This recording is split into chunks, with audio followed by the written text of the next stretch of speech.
யார் மேடம் நீங்க? Inspector of Police. Hi everyone, welcome to Om Brewok Story. Semoga kalian sehat selalu dan diberikan rezeki yang berkah ya. Kali ini Om akan membahas alur cerita film komedi lagi nih. Film yang berjudul Jackpot keluaran tahun 2019 ini menceritakan tentang kisah dua penipu cantik yang tak sengaja mengetahui tentang sebuah kendi keramat pengganda segala sesuatu.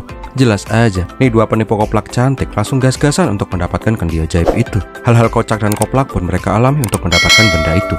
BTW, udah lama ya Om gak cuap-cuap seenak jidat Om. Jadi kali ini Om gak bakal serius-serius deh nyeritainnya. So, gak usah pakai lama dan bemper Om Brewok Story.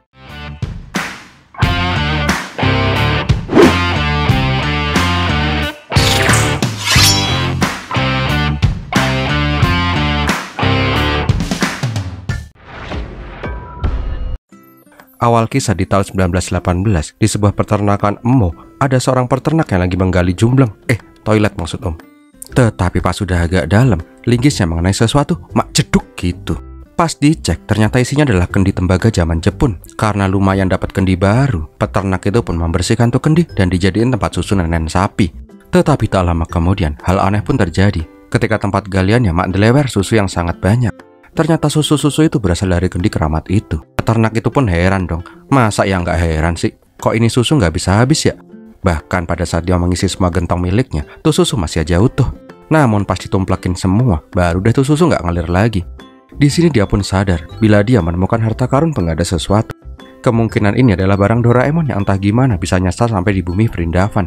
Beberapa tahun kemudian diperlihatkan bila peternak itu sudah tajir melintir. Rumahnya gedong, pokoknya sukses lah. Tetapi di luar rumah ada dua pencuri nakal yang pengen mencuri harta karun dari peternak itu. Singkat cerita, dua pencuri itu pun berhasil membuka berangkas milik peternak. Tetapi isinya kok cuman kendi. Daripada mubazir, mereka pun langsung nyikat tuh kendi tanpa tahu kalau itu adalah kendi keramat. Sialnya dua pencuri itu ketahuan penjaga. So, udah pasti mereka diuber-uber dong. Sialnya lagi, tuh kendi malah jatuh ke sungai dan hilang entah kemana.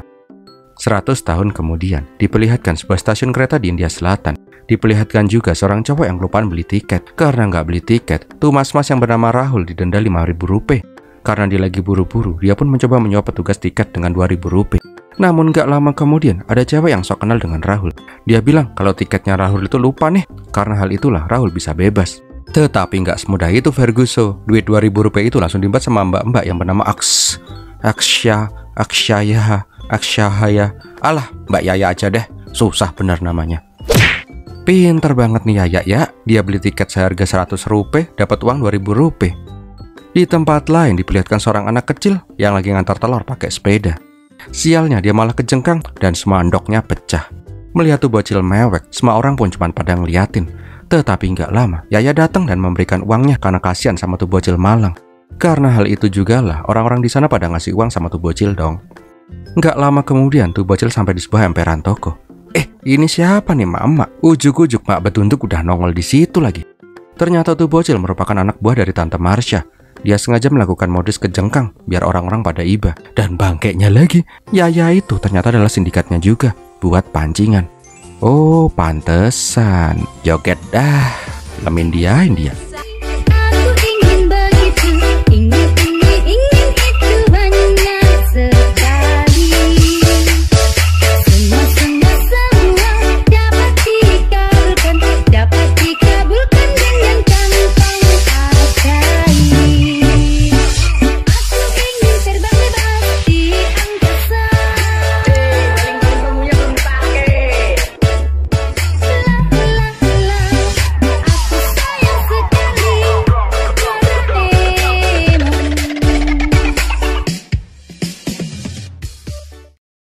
Di tempat lain diperlihatkan sebuah keluarga yang mendatangi dokter. Bapak-bapak itu bilang ke dokter bila anaknya sama sekali nggak bisa ketawa dari orok. Tetapi dokter juga bingung. Nah, scene ini nggak perlu dipikirin panjang-panjang sih. Di sepanjang film ini juga keluarga ini nggak penting-penting amat kok. Dah, cuekin aja lah.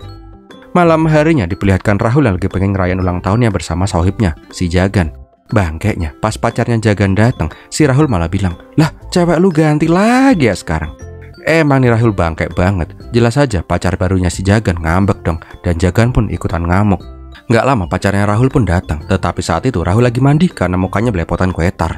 Karena kelamaan nunggu, pacarnya pun cabut pergi. Nah, pas Rahul mengejar Anita, dia malah dimintain sumbangan sama dukun di depan rumah.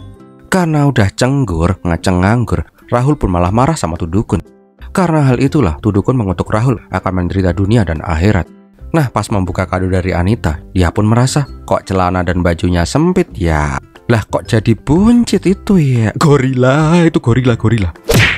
Ternyata dukun itu emang sakti mandraguna, nggak kayak dukun yang ono-noh.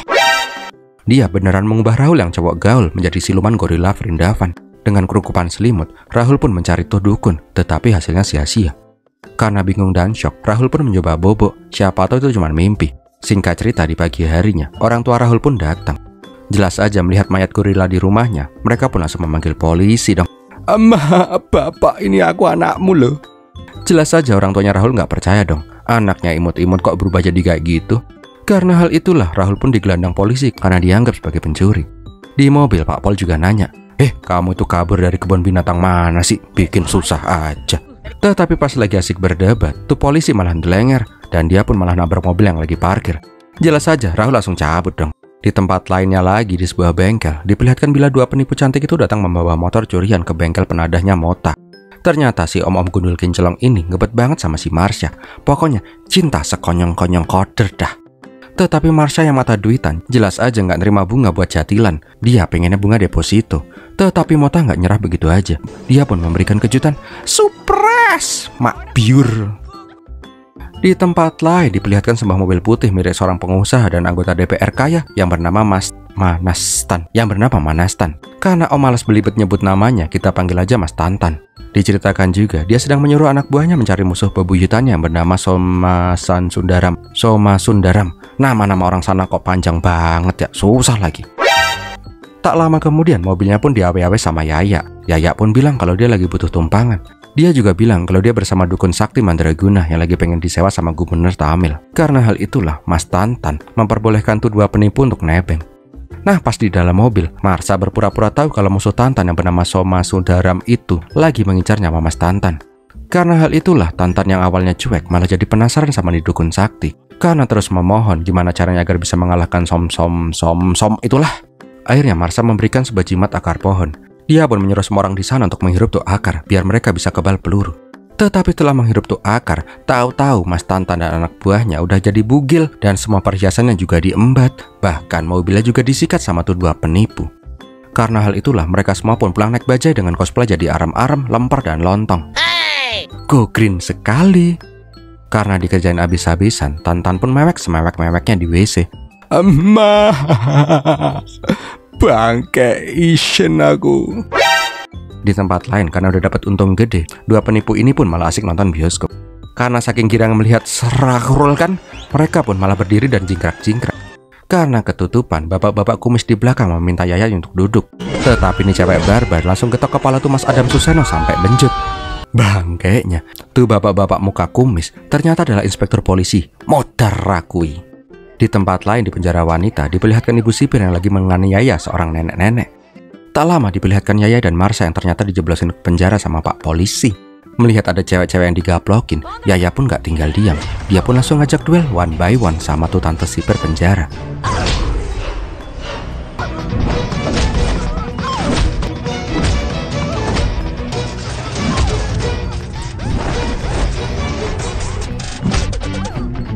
Singkat cerita, setelah gelut antara ras terkuat di muka bumi, yaitu ras emak-emak, Yaya dan Marsha pun didatangi nenek Surti.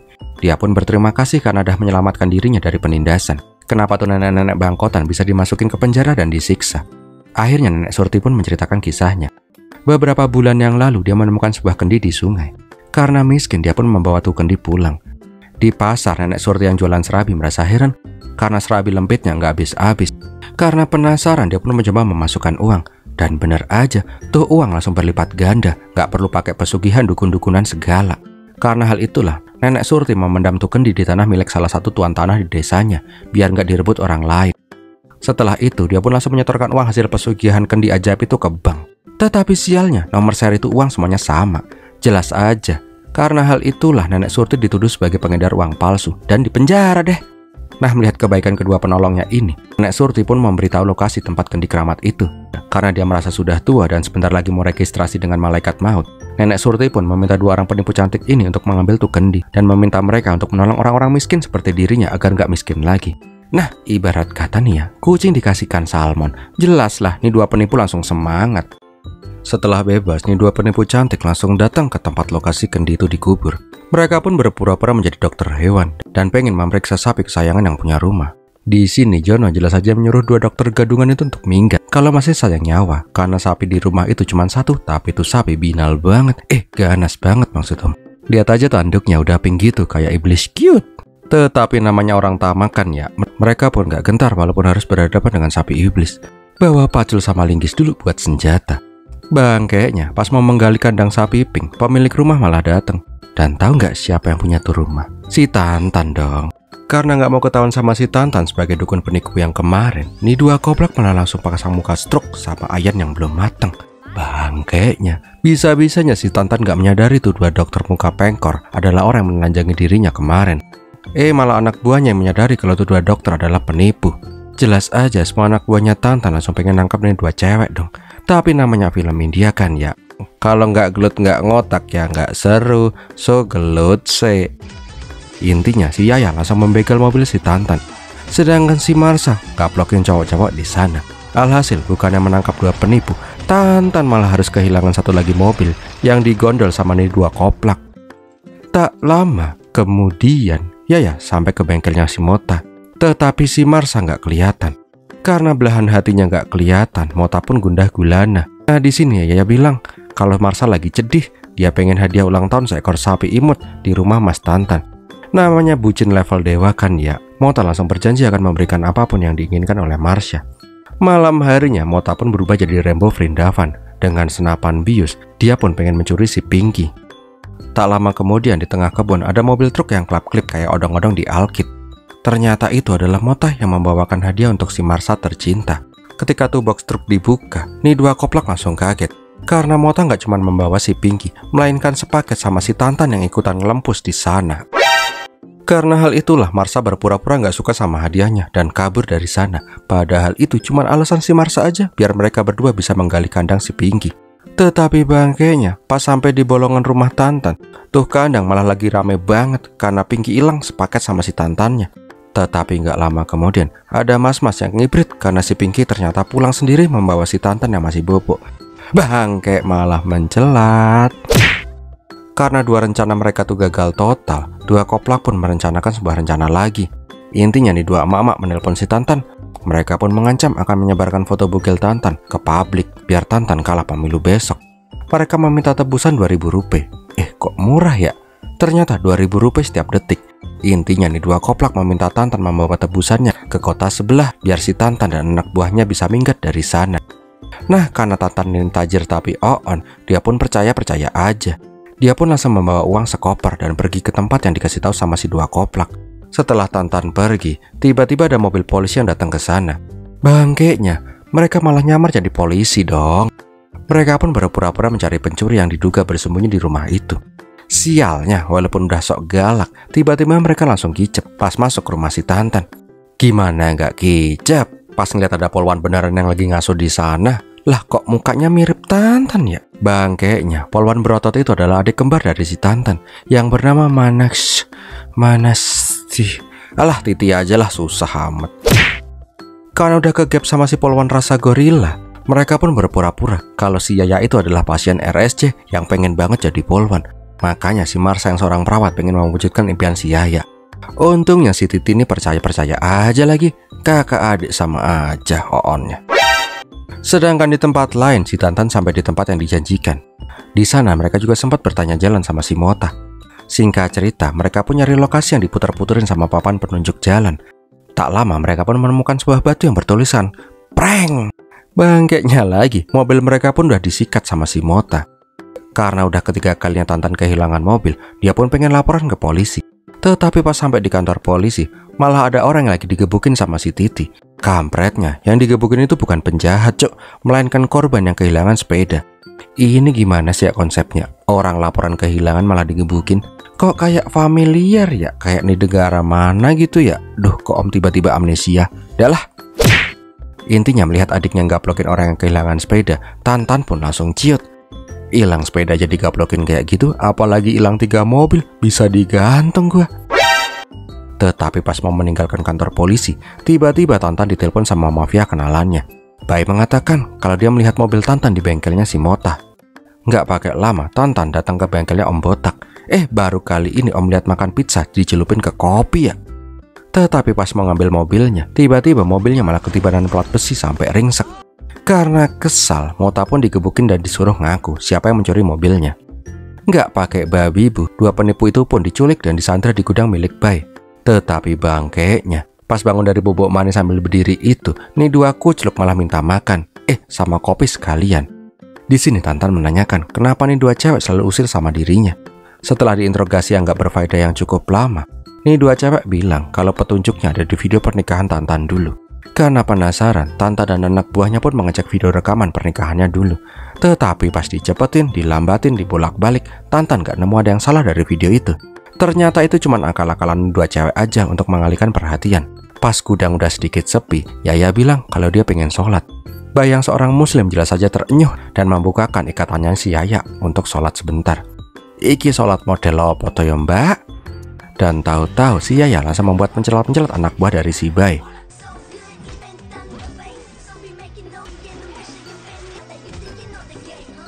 Tak lama kemudian pas Tantan sampai di gudang, si Bai dan anak buahnya udah dibuat bugil sama di dua cewek. Nasib. Kita kembali ke Rahul si gorila. Karena bingung mau kemana, Rahul pun mendatangi sohibnya. Jelas aja si Jagan gak kenal dong sama si Rahul yang sekarang udah berubah banget. Tetapi pas Jagan dihampiri sama pacar barunya, nih bangkek Bonbin malah kembali bilang, "Cie, cewek baru lagi nih, yang kemarin dimanain bos?" Di sini Jagan baru sadar bila gorila di depannya itu adalah sahabatnya si Rahul. Karena cuman si Rahul lah teman paling bangkeknya yang selalu buat dirinya diputusin sama cewek karena keemberannya. Gak lama mereka pun ketemuan di warung Pak Haji Dayat. Jagan juga meminta membuktikan kalau dia adalah benar-benar si Rahul. Jelas lah, si Rahul yang emang mulutnya kayak ember bocor langsung membongkar semua kebusukan si Jagan. Mulai dari Jagan yang suka ngompol, kalau pipis bercabang, anunya kecil, macet yang cuman sedikit, dan lain-lain. Barulah di sini Jagan tambah percaya. Singkat cerita, Rahul menceritakan kisahnya tentang dia yang dikutuk jadi batu ginjal seperti sekarang. Karena dia sekarang lagi kere banget, Rahul pun meminta bantuan si Jagan. Tetapi tak urusannya udah sama Mbah Dukun, Jagan pun jigbar juga dan dia pun gak mau ngebantu. Di sebelahnya ternyata ada dua koplak yang mendengar pembicaraan itu dan malah pengen memanfaatkan si Rahul. Gak lama Rahul mendapatkan informasi kalau dukun yang mengutuknya ada di tempat kremasian. Ternyata informasi itu sengaja dibuat-buat sama si dua koplak. Mereka bilang kalau mereka juga dikutuk. Tapi kok kayaknya kenal ya? Bangkeknya, si Rahul sadar kalau Yaya itu adalah cewek yang menipunya dulu pas di stasiun. Karena udah mau ketahuan, Marsha dengan spontan bilang kalau Yaya itu adalah anjingnya yang dikutuk dukun jadi sosok cewek penipu. Bangkek lu, bisa nggak sih lu ngarang cerita yang lebih masuk akal? Tetapi koplaknya, si Rahul malah percaya dengan cerita dua penipu ini. Intinya mereka berpura-pura yang bekerja sama dengan si Rahul untuk menemukan sang dukun. Gak lama dukun yang dimaksud pun datang. Tetapi pas dicek mukanya, itu bukan dukun yang mengutuk si Rahul. Dia cuma tukang Starling yang kebetulan lewat ke sana. Pas diceritaan tentang kisah si Rahul, bapak-bapak Starling itu pun mengatakan kalau muka udah dikutuk, gak akan bisa kembali seperti dulu lagi. Karena mendengar kenyataan pahit itu, Rahul pun kecewa dan pasrah parah. Dia pun pengen bunuh diri aja daripada hidup dengan muka serem kayak gitu. Singkat cerita, dia pun mencoba gantung diri di dalam rumah. Embuh, rumahnya siapa sih? Pokoknya gantung diri. Bangkeknya, rumah itu malah langsung ambruk dong.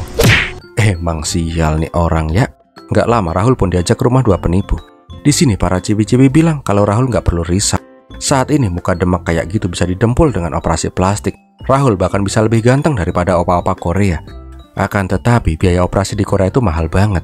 Jadi mereka butuh uang yang sangat banyak. Mendengar itu, Rahul pun mau-mau aja disuruh untuk mengambil harta karun di tempat Tantan. Demi mukanya bisa bling-bling dempulan plastik ember. Singkat cerita, Rahul pun mendatangi rumah Tantan. Dia pun berpura-pura mencari pekerjaan sebagai perawat sapi. Tetapi Tantan udah gak mau punya karyawan lagi. Apalagi pas ngeliat si Pinky yang kayak iblis imut-imut tapi serem gitu. Namun dari telepon, Yaya terus saja menekan si Rahul. Buh biacaran nih, Rahul harus dapat pekerjaan itu. Tetapi pas Rahul udah diusir, tiba-tiba si Pinky malah kabur. Bangkeknya, pas semua orang pada kabur ketakutan, si Pinky langsung kena mentalnya pas lihat mukanya si Rahul. Hebat banget nih si Rahul ya, sapi gila aja bisa langsung down lihat dia. Karena hal itulah Rahul pun diterima jadi pawangnya si Pinky. Singkat cerita, malam harinya Rahul pun menjalankan misinya untuk menggali harta karun terpendam. Gak lama dia pun menemukan kendi ajaib. Pas disuruh ngelempar tuh kendi, si Rahul masih aja nggak percaya. Masa harta karunnya cuman kendi bulukan kayak gini? Dia pun berniat menggali lebih dalam. Sialnya, tuh kendi malah kemasukan ular kobra. Dan pas tuh kendi dilempar, ular kobranya malah udah jadi banyak banget. Nggak cuman itu, Tantan yang tahu kalau ini dua cewek kerjasama dengan Rahul langsung menembaki mereka semua. Jelaslah mereka langsung pada kabur. Jancok, temboknya malah hancur, cok. Nah, karena kabur dikejar-kejar sama anak buahnya si Tantan, Rahul pun nyasar ke rumah orang. Karena aus, dia pun malah nyelonong begitu aja dan nyikat air akuarium. Ya, tapi nggak seikan-ikannya ditelan juga dong, Mase. Nggak lama pemilik rumah malah datang. Tetapi pas ke gap, Rahul malah geal-geal sendiri karena ikan yang dia telan pada disko di perutnya si Rahul. Jelas aja melihat gorila yang geal-geal gitu, nih bocah yang dari orok gak bisa ketawa, akhirnya ketawa juga. Karena hal itulah, Rahul malah ditawarin jadi bintang film. Karena Babe itu cewek bocil merupakan sutradara terkenal. Di tempat lain, dua koplak yang udah mulai kehabisan ide akhirnya meminta bantuan Mota sekali lagi. Dengan iming-iming, Mota bisa kimpoy sama si Marsha. Sedangkan di rumahnya si Tantan, dia heran kenapa dua penipu itu mencoba mencuri kendi gak guna macam itu. Gak lama si Babe pun juga datang ke sana. Tetapi belum juga sempat ngopi, tuh rumah Tantan langsung jebol ditabrak pakai mobilnya si Mota. Intinya mereka pengen tuh kendi dikasihkan ke mereka. Tetapi si Babe dan si Tantan malah ribut sendiri, sehingga pistolnya si Tantan malah jatuh ke kendi. Namun setelah menembak 2 kali, Tantan langsung santuy karena dia tahu kalau peluru pistolnya cuma 2 biji. Tetapi dia langsung kembali mencolot pas Yaya menembak lagi. Ya secara tuh kendi bisa melipat gandakan barang. Jadi sekarang Yaya punya pistol yang unlimited. Pokoknya dengan santuynya sambil duar, mereka pun kabur nyolong mobilnya si Tantan lagi. Karena udah bosan mobilnya diembat terus, ya kejar-kejaran lah mereka. Sialnya mobilnya malah belet di lumpur. Ya sekarang kejar-kejarannya pakai kaki lah. Karena udah ke sudut, mereka pun akhirnya gelut. Tetapi karena kalah jumlah, Yaya dan Marsha pun KO juga.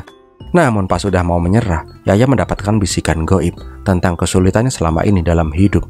Tagihan Shopee Pay Later, cicilan motor Scoopy, angsuran pinjol, angsuran bank harian.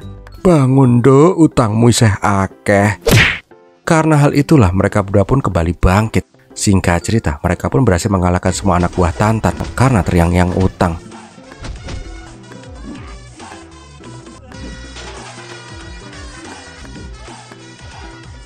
Tetapi perjuangan mereka nggak cuma di situ. Pas kembali dikejar-kejar lagi, mereka pun malah terkepung. Ya mau nggak mau, mereka pun malah menculut ke sungai. Dan tuh kendi kembali hilang deh.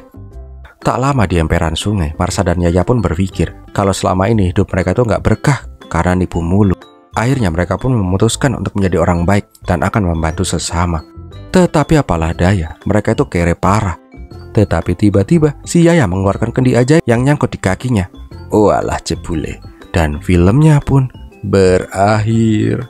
Bentar, masih ada yang nyempil dikit.